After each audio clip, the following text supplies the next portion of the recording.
ഇത് നമ്മുടെ തെർമൽ ലാബിൻ്റെ ലാസ്റ്റ് സെറ്റ് എക്സ്പെരിമെൻറ്റിനകത്തിലെ ഹീറ്റ് എക്സ്ചേഞ്ചർ, അതിൽ കൗണ്ടർ ഫ്ലോ ഹീറ്റ് എക്സ്ചേഞ്ചർ, അതിൻ്റെ LMTD ഓവറോൾ ഹീറ്റ് ട്രാൻസ്ഫർ, അതുപോലെ തന്നെ എഫക്റ്റീവ്നെസ്, ഇതൊക്കെ കണ്ടുപിടിക്കുകയാണ് നമ്മുടെ ഈ എക്സ്പെരിമെൻറ്റിൻ്റെ എയിം. അപ്പോൾ കൗണ്ടർ ഫ്ലോ ഹീറ്റ് എക്സ്ചേഞ്ചറാണ് നമ്മളിന്ന് പഠിക്കാൻ പോകുന്നത്. സ്റ്റാർട്ടിങ്ങിൽ ഒബ്സർവേഷൻ അല്ലെ സ്പെസിഫിക്കേഷൻ, നിങ്ങൾ റെക്കോർഡും പ്രകാരം അതിനകത്ത് എഴുതിയ സ്പെസിഫിക്കേഷൻ എന്നല്ലേ അങ്ങനെ തന്നെ എഴുതിക്കും. ഇതിനെല്ലാത്തിനെയും മീറ്റേഴ്സിലേക്ക് മാറ്റണം. 1500 × 10⁻³ ഈ D0 വാല്യൂ ഏറ്റവും അത്യാവശ്യം വേണ്ടതാണ്. × 10⁻³ മീറ്റേഴ്സ്. ശേഷം നോക്കി ടാബുലർ കോളം THI പറയേണ്ട ആവശ്യമുണ്ടോ? പാരലൽ ഫ്ലോ പഠിച്ചവർക്ക് പെട്ടെന്ന് മനസ്സിലാവും. Temperature, inlet temperature of hot water. അപ്പോൾ ടെമ്പറേച്ചറാണ് ഹോട്ട് വാട്ടറിൻ്റെയാണ് H, ഇൻലെറ്റാണ് I. Inlet temperature of hot water. Outlet temperature of hot water T. Temperature hot വാട്ടറിൻ്റെയാണ്, ഔട്ടാണ്. അതാണ് ഈ നൊട്ടേഷൻ കൊണ്ട് ഉദ്ദേശിക്കുന്നത്. Inlet temperature of cold water, T. ടെമ്പറേച്ചറാണ് ഏതിൻ്റെ? C. കോൾഡിൻ്റെയാണ്, അത് ഇൻലെറ്റാണ്. ഇൻലെറ്റിലുള്ള കോൾഡ് വാട്ടറിൻ്റെ temperature. Outlet temperature of cold water, temperature C. Cold outlet temperature of cold water TCO. Time taken to collect 1 litre of hot water. ഒരു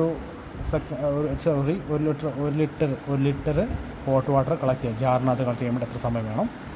അടുത്തത് പഴയ പ്രൊസീജിയർ, പാരലൽ ഫ്ലോ പോലെ തന്നെ പ്രത്യേക മാറ്റമൊന്നുമില്ല. Time taken for collecting 1 litre of cold വാട്ടറിൻ്റെ കേസിൽ 1 litre collect ചെയ്യാൻ വേണ്ട എത്ര സമയം വേണം? അത് നമ്മൾ സെറ്റ് ചെയ്യുന്നത് കേട്ടോ. എത്ര സമയം അതൊക്കെ നമ്മൾ എക്സ്പെരിമെൻറ്റ് ചെയ്യുമ്പോൾ നമുക്ക് പെട്ടെന്ന് മനസ്സിലാവും. നമ്മളാണ് ഇതെല്ലാം സെറ്റ് ചെയ്യുന്നത്. നമ്മൾ വാൽവ് തിരിച്ച് കൺട്രോൾ ചെയ്ത് വെക്കുക. വേണമെങ്കിൽ കൂട്ടി വെക്കാൻ, വേണമെങ്കിൽ കുറച്ച് വെക്കാം, അതൊക്കെ നമ്മുടെ ഇഷ്ടം. അപ്പോൾ ഇതിനെപ്പറ്റിയൊന്നും നിങ്ങൾ വറി ചെയ്യേണ്ട ആവശ്യമില്ല. ഈ വാല്യൂസിനെ പറ്റി വറി ചെയ്യേണ്ട ആവശ്യമേ ഇല്ല. ഓക്കെ, അപ്പോൾ നമുക്കിവിടെ ടെമ്പറേച്ചറുകളും ടൈമും മാത്രമേ ഉള്ളൂ, സെക്കൻഡ്സിലാണ്. നമുക്ക് ഈ 1 ലിറ്റർ എന്ന് ഉദ്ദേശിക്കുന്നത് 1 കിലോഗ്രാമാണ്. ഇനി കാൽക്കുലേഷനകത്ത് mass flow rate of water എന്ന് പറഞ്ഞു വരും. ഇപ്പം ഇവിടെ ലിറ്ററാണ്, മാസ്സാണ് പറഞ്ഞത്. ഇത് വെള്ളത്തിൻ്റെ കേസിൽ മാത്രം 1 കിലോഗ്രാം = 1 ലിറ്റർ. അതായത് 1 ലിറ്റർ വെള്ളം എന്ന് പറഞ്ഞാൽ 1 കിലോഗ്രാമാണ് വെള്ളത്തിൻ്റെ കേസിൽ മാത്രം. ഓക്കെ, പെട്രോൾ അങ്ങനെയല്ല. 1 കിലോ പെട്രോൾ എന്ന് പറയുമ്പോൾ 1 ലിറ്റർ കൂടുതലാണ്. അത് ഡെൻസിറ്റിയിലുള്ള ചേഞ്ചാണ് അതിന് കാരണം. അതുപോലെ ഇപ്പോൾ നമ്മുടെ കേസിൽ ഇത് മാത്രം ഓർത്തിരിക്കുക. ശേഷം ഇതിനകത്തിൽ ഫ്ലോയുടെ പാത്തിൻ്റെ ഒരു ചെറിയ ഡയഗ്രാം ഉണ്ട്, അതുപോലെ ഗ്രാഫുണ്ട്. ഫ്ലോ പാത്ത് ഡയഗ്രാം എങ്ങനെയാണ് വരിക? ഫ്ലോ പാത്ത് ഡയഗ്രാം വളരെ അത്യാവശ്യമാണ്. ഒരു പൈപ്പിനകത്ത് ഹോട്ട് വാട്ടർ എഴുതുന്നു.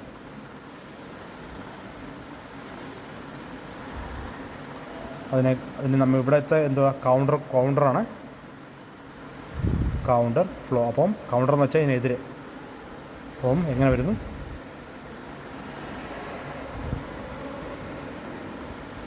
ഇതാണ് പൈപ്പ് ഹീറ്റ് എക്സ്ചേഞ്ചർ.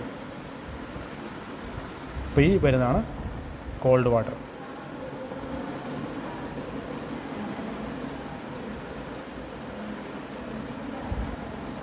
നോക്കി, ഇതിൻ്റെ ഹോട്ട് വാട്ടറിൻ്റെ സ്റ്റാർട്ടിങ് ആണ് കോൾഡ് വാട്ടറിൻ്റെ എക്സിറ്റ്. മനസ്സിലാക്കുക, എവിടെയാണോ ഹോട്ട് വാട്ടർ എൻട്രി ചെയ്യുന്നത് അതുവഴിയായിരിക്കും കോൾഡ് വാട്ടർ എക്സിറ്റ് ചെയ്യുന്നത്. റിപ്പീറ്റ് അടിച്ച് വീണ്ടും കേൾക്കുക. അതുപോലെ തന്നെ എവിടെയാണോ ഹോട്ട് വാട്ടർ എക്സിറ്റ് ചെയ്യുന്നത് അവിടെയായിരിക്കും കോൾഡ് വാട്ടറിൻ്റെ എൻട്രി. അങ്ങനെയാണ് ഗ്രാഫ് എങ്ങനെയായിരിക്കും? വൈ ആക്സിസിൽ ടെമ്പറേച്ചർ, എക്സ് ആക്സിസിൽ അതിൻ്റെ ലെങ്ത്, വീണ്ടും പിന്നെ ഇതിനു വേണ്ടി അങ്ങ് വരയ്ക്കുന്നേ ഉള്ളൂ. ഇത് ടെമ്പറേച്ചർ സെയിമാണ്. ഇത് രണ്ടും സെയിം ഒരുപോലെ തന്നെ. ഇത് ഹീറ്റ് എക്സ്ചേഞ്ചർ ലെങ്ത്. ഇനി കോമൺ സെൻസ് വെച്ച് നോക്കി, ഇവിടെ ടെമ്പറേച്ചർ നല്ല കൂടുതലായിരിക്കും. അല്ല, നമുക്കിവിടെ കറക്റ്റ് ഗ്രാഫ് പോലെ തന്നെ പോകാം. ഇവിടെ പറഞ്ഞിരിക്കുന്നത് 55 ഡിഗ്രി THI, അതായത് വരുന്ന ഹോട്ട് വാട്ടറിൻ്റെ അളവ് 55, എക്സിറ്റായി പോയത് 52, കയറി വന്ന കോൾഡ് വാട്ടറിൻ്റെത് 36, എക്സിറ്റ് ആയപ്പോൾ 46. നമ്മൾ നോക്കി ഇവിടെ ഗ്രാഫ് വരയ്ക്കുകയാണ്. ഗ്രാഫിൽ ഇതുപോലെ വരയ്ക്കണേ. ടെമ്പറേച്ചർ വൈ ആക്സിസിൽ, ഇവിടെയും വൈ ആക്സിസിൽ, ഇതുപോലെ തന്നെ ഇപ്പുറത്തും വരയ്ക്കുക. പിന്നെ ടോട്ടൽ ലെങ്ത്, അല്ലെങ്കിൽ വേണമെങ്കിൽ എനിക്ക് ഫ്രീ സ്കെച്ചായിട്ടും വരയ്ക്കും.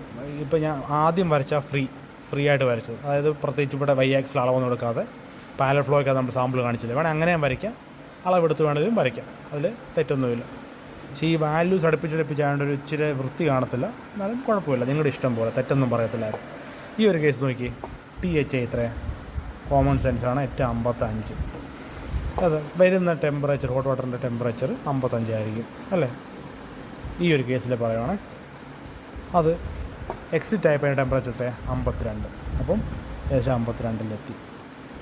ഇങ്ങനെ ഇത് ഞാൻ ഒന്ന് കാണിക്കാൻ വേണ്ടി 52. തെറ്റാണ്, ശരിക്കും ഗ്രാഫിൽ വരയ്ക്കുമ്പോൾ ഇങ്ങനെ ഒരു 55ആയിരുന്നു, ഇവിടെ 52-ലെത്തി. പാത്ത് എങ്ങനെയാണ്? പാത്ത് ഇതാണ് പാത്ത്. കൗണ്ടർ ഫ്ലോ ആണ്. ഇനി നോക്കുക, കൗണ്ടർ ഫ്ലോ ഇവിടെ നിന്ന് ഇങ്ങനെയാണെങ്കിൽ, ഈ പാത്ത് ഇങ്ങനെയാണെങ്കിൽ ഇതിന് നേരെ ഓപ്പോസിറ്റ് ആയിരിക്കും. അങ്ങനെയാണെങ്കിൽ എൻട്രി ടെമ്പറേച്ചർ 36. എൻട്രി എവിടെയായിരിക്കും? 36 കുറവായിരിക്കും. ഇവിടെ നിന്നായിരിക്കും എൻട്രി. ഞാൻ പറഞ്ഞില്ലേ, എവിടെയാണോ എക്സിറ്റ് ചെയ്യുന്നത്, അതായത് ഹോട്ട് വാട്ടർ എവിടെയാണോ എക്സിറ്റ് ചെയ്യുന്നത് അവിടെയായിരിക്കും കോൾഡ് വാട്ടറിൻ്റെ എൻട്രി. എവിടെയാണോ ഹോട്ട് വാട്ടർ എക്സിറ്റ് ചെയ്യുന്നത് അവിടെയായിരിക്കും കോൾഡ് വാട്ടറിൻ്റെ എൻട്രി. അതാണ് ഈ ആദ്യമേ ഇത് വരയ്ക്കണമെന്ന് പറഞ്ഞു. ഇത് വരച്ച് കഴിയുമ്പോൾ ഏകദേശം ധാരണയാവും. അപ്പോൾ ഇപ്പം നമ്മൾ ഈ ഒരു കേസിൽ നോക്കിയേ, ഹോട്ട് വാട്ടർ ഇന്നും ഹോട്ട് വാട്ടർ ഔട്ടും കിട്ടി. ഹോട്ട് വാട്ടർ ഇന്ന് 55ആണ്, ഹോട്ട് വാട്ടർ ഔട്ട് 52ആണ്. ഗ്രാഫിൻ്റെ ഒരു സാമ്പിൾ കിട്ടി. ഇനി അടുത്ത ലൈൻ എങ്ങനെ വരയ്ക്കണം? കംപ്ലീറ്റ്ലി ബ്ലാങ്ക് ആണ്. അപ്പോഴാണ് നമ്മൾ ബുദ്ധിപരമായിട്ട് ഇങ്ങോട്ട് നോക്കുന്നത്. നോക്കി, ഇവിടെ എക്സിറ്റാണ് അല്ലേ? ഹോട്ട് വാട്ടറിൻ്റെ എക്സിറ്റാണ്. അപ്പം കോൾഡ് വാട്ടർ എൻട്രി ഇവിടെ നിന്നാണല്ലോ, അടുപ്പിച്ചല്ലേ. അപ്പം കോൾഡ് വാട്ടർ എൻട്രി ഇവിടെ നിന്നായിരിക്കും. അങ്ങനെ നമ്മൾ മനസ്സിലാക്കും. അതോ ഇവിടെ നിന്നാണോ? ഇവിടെ അല്ല, കോൾഡ് വാട്ടർ എൻട്രി ഇവിടെയാണ്. അപ്പോൾ എത്രയാണ്? 36. ടെമ്പറേച്ചർ കോൾഡ് വാട്ടർ ഇന്നിൽ, ഇത് ടെമ്പറേച്ചർ ഹോട്ട് വാട്ടർ ഔട്ട്, ഇത് ടെമ്പറേച്ചർ ഹോട്ട് വാട്ടർ ഇൻ. ഇനി നേരെ ഇതിവിടെ പാസ് ചെയ്തു എന്ത് സംഭവിക്കും? ടെമ്പറേച്ചർ കൂടും. ഇതൊരു സ്ട്രെയിറ്റ് ലൈനോ അല്ല ഒരു കർവ് പോലെ ആയിരിക്കും. കോമൺ സെൻസ് അല്ലേ? 36 ഡിഗ്രി എൻട്രിയാണ്, 55 ഡിഗ്രിയുള്ള വെള്ളം ഇങ്ങനെ ഓപ്പോസിറ്റ് ഒഴുകി വരും. സ്വാഭാവികമായിട്ട് ഹീറ്റ് എക്സ്ചേഞ്ച് സംഭവിക്കും. അപ്പോൾ ഇതിൻ്റെ ടെമ്പറേച്ചർ, കോൾഡ് വാട്ടറിൻ്റെ ടെമ്പറേച്ചർ ഓട്ടോമാറ്റിക്കലി കയറും. നോക്കി, ഇവിടെ 36 കയറി 46-ലെത്തി.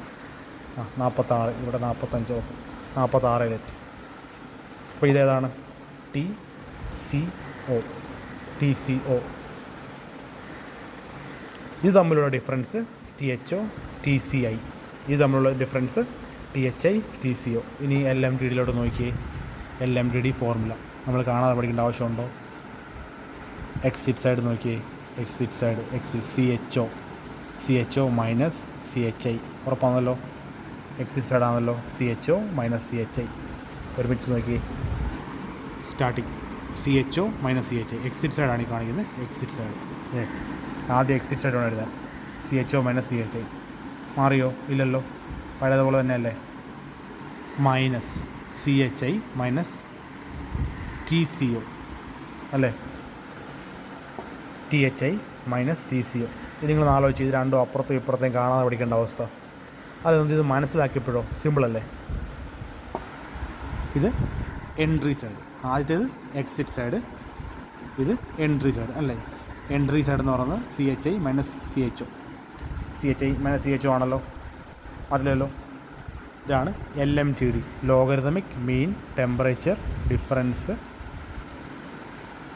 ടെമ്പറേച്ചറാണ് ഇതിൻ്റെ ആൻസർ. LMTD ടെമ്പറേച്ചർ ഡിഗ്രി സെൽഷ്യസിൽ. ബാക്കിയെല്ലാം പാരലൽ ഫ്ലോ ഹീറ്റ് എക്സ്ചേഞ്ചർ പോലെ തന്നെ, ഒരു മാറ്റവും ഇല്ല. എന്തെങ്കിലും നമ്മൾ മാറുന്നുണ്ടോ? നമ്മുടെ എക്യുപ്മെൻറ്റ് മാറുന്നുണ്ടോ? ഇല്ല, ഒരു മാറ്റവും ഇല്ല. ആകെ ഒറ്റ ചേഞ്ച് വരുത്തി എന്തോ, ഹോട്ട് വാട്ടറിന് പാരലായിട്ട് ഒഴുകിക്കൊണ്ടിരുന്ന വെള്ളത്തിന് നമ്മൾ ഇങ്ങനെ ആയിരുന്നു, പാരലായിരുന്നു, അതിന് വാൽവ് ചേഞ്ച് ചെയ്ത് ഓപ്പോസിറ്റ് സൈഡിലേക്ക് മാറ്റി. ആകെ വരുത്തിയ ചേഞ്ച് ഇതാ. അതുമൂലം ആകെ വന്ന മാറ്റം ഇവിടെ. ഇതുകൊണ്ട് ഇവിടെ മാറ്റം വന്നതുകൊണ്ട് ഇവിടെ മാറ്റം വന്നു. അതേ ഉള്ളൂ, ബാക്കി വേറെ ഒരു മാറ്റവും ഇതിനകത്തില്ല. അപ്പോൾ പാരലൽ ഫ്ലോ വൃത്തിയായിട്ട് പഠിക്കുക, ഈ രണ്ട് കൺസെപ്റ്റ് അറിഞ്ഞിരിക്കുക, ബാക്കി സിമ്പിളായിട്ട് ചെയ്യാം.